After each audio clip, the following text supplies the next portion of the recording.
Hello, I'm librarian Barbara Bartley. During this presentation on fair use, Director of Library Services Stephen LaRochelle and I will pose 7 questions. Try answering them yourself to see which ones you get right. Before we can talk about copyright, we need to talk about fair use. So, what is copyright? Here's your first question. Do you hold a copyright? Draw a doodle right now. Presto, it's copyrighted. No symbol is needed. Except you created your doodle during work, so perhaps the college owns it. Anything you create as part of your job may be considered work for hire, and if so, your employer might hold the copyright. Which reminds me of a monkey. Nature photographer David Slater left his camera unattended in the jungle, and a macaque took this selfie. Wikimedia Commons used the image without Slater's permission, claiming he did not take the picture, so he did not hold copyright. Slater sued. The United States Copyright Office ruled that works created by a non-human, such as a photograph taken by a monkey, are not copyrightable. These photos, therefore, are in the public domain. So, what is fair use?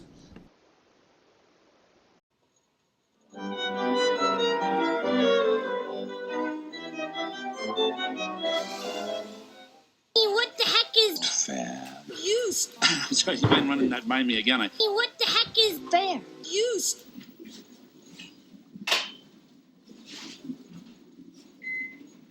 This might sound crazy, but They're limitations on copyright. is it possible? Yes. Copyright. Maybe broken, but it's Slippery. You can Borrow. a small amount of copyright work. to Gonna let you teach that guy a lesson. To translate, fair use allows you to use copyrighted material without permission. To determine fair use, we have to look at 4 factors. Purpose.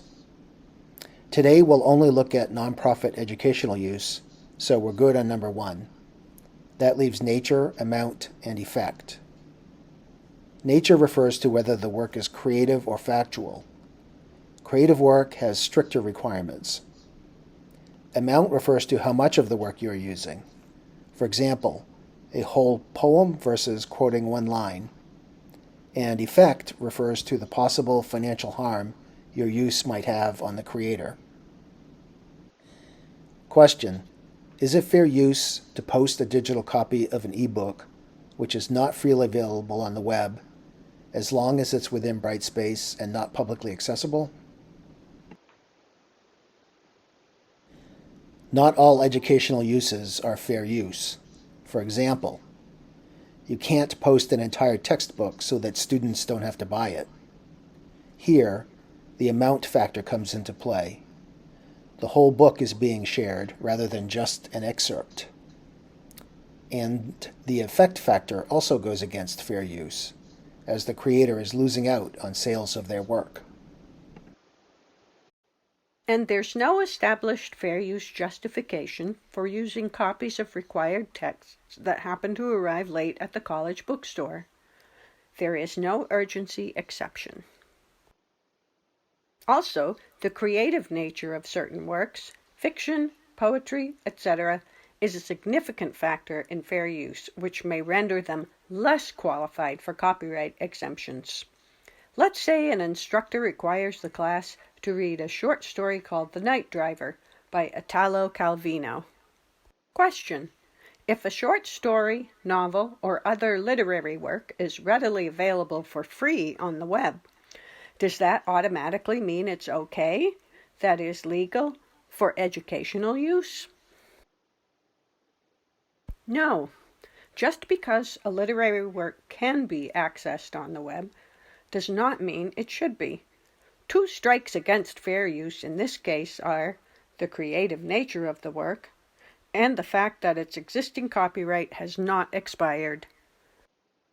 Question: is permission from the copyright holder necessary when making fair use exemptions to copyright law? Fair use does not require permission, but you are personally responsible for weighing the 4 factors. Taking a look at a video example, faculty member Jessica Reale contacted the librarians to request a Michael Pollan documentary, Cooked. In an effort to procure the video, I discovered that Netflix owns exclusive rights and provides no access whatsoever to educational institutions. Interestingly, in an email exchange with Michael Pollan's assistant, it became evident that despite playing such a major role in the creation of the series, even he has no control over the rights. Here's a question for you. Would showing or providing access to an Amazon Prime exclusive video in an online class by accessing your personal subscription constitute fair use?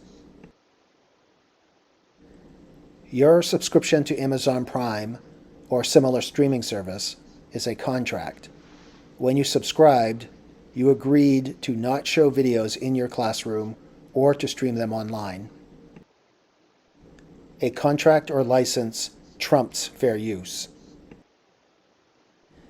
The University of Colorado Boulder has an interactive game that walks you through various fair use scenarios for streaming video and other media. The game is interesting, informative, and fun. Question: is it fair use to post links to videos, articles, ebooks, and so on from the library databases for class assignments? This is a trick question.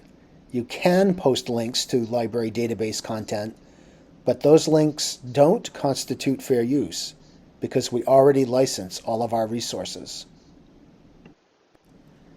Linking to licensed library databases with their wide range of media is a surefire way to avoid copyright infringement. For instance, streaming a video from our online collections is straightforward and problem-free, whether the classes are live or online, synchronous or asynchronous. Question: is there a legal difference between reading a children's book in class and recording it on video for an online course? There are many factors for librarians and other educators to consider when holding virtual story time. Limiting access to a specific audience may be one way to support fair use, since it prevents the storytelling from directly competing with published audiobooks. It's strange but true. In 1989, Disney compelled a small chain of Florida daycare centers to remove murals of Mickey Mouse, Daffy Duck, and other Disney characters, or else face a devastating lawsuit for violating copyright. It's clear from the children's own words that they were not impressed with the situation. On the other hand, Universal Studios stepped up and offered the use of their own characters, no strings attached. I don't want Mickey to go away. I will miss him so much. Yogi Bear is coming instead, and he's better. I'll fight the painters. They can't take Mickey away. These resources are librarian approved.